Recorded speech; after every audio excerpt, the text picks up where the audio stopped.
بسم اللہ الرحمن الرحیم نحمدہ ونصلی علی رسولہ الکریم اما بعد۔ دنیا کی فلاح، بقا، اس کی سالمیت، اس کا وجود، اس کا خیر کا سبب اور انسانیت کا باقی رہنا، ایمان اور اسلام کا باقی رہنا، وہ قرآن کریم پر موقوف ہے۔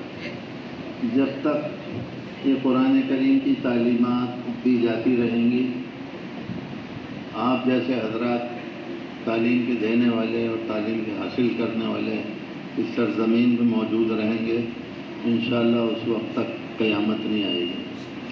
اللہ تبارک تعالیٰ آپ کے پڑھنے پڑھانے کو اور ان محنتوں کو شرف قبولیت عطا فرمائے اور ہمارے لیے نجات اور مغفرت کا ذریعہ بنائے۔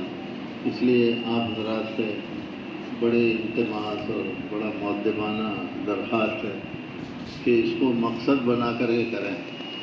یہی جلاء القلوب ہے، یہی ہمارا ایمان اور اسلام کا اثاثہ ہے، اسی پر ہماری زندگی ٹکی ہوئی ہے اور اسی کے اعتبار سے اس کے انوارات اور برکات سے ہماری زندگی مزین اور آراستہ ہوتی ہے، اور اسی کے سلسلے سے ہماری زندگی کی ابتدا قرآن ہے اور ہماری پوری زندگی قرآن پر منحصر ہے اور ہماری زندگی کا اختتام بھی قرآن کریم پر ہے۔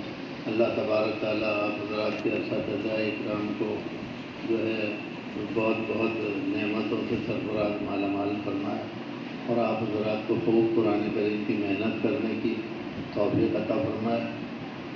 قابل مبارکباد ہیں آپ کے اساتذہ، آپ کے معلمین، آپ کے متعلمین، سارے احباب، آپ کے والدین اور آپ کی انتظامیہ کمیٹی، وہ بھی قابل ستائش ہے۔ اللہ تعالیٰ ان کو بھی اجر جزیل عطا فرمائے۔ وآخر دعوانا الحمدللہ۔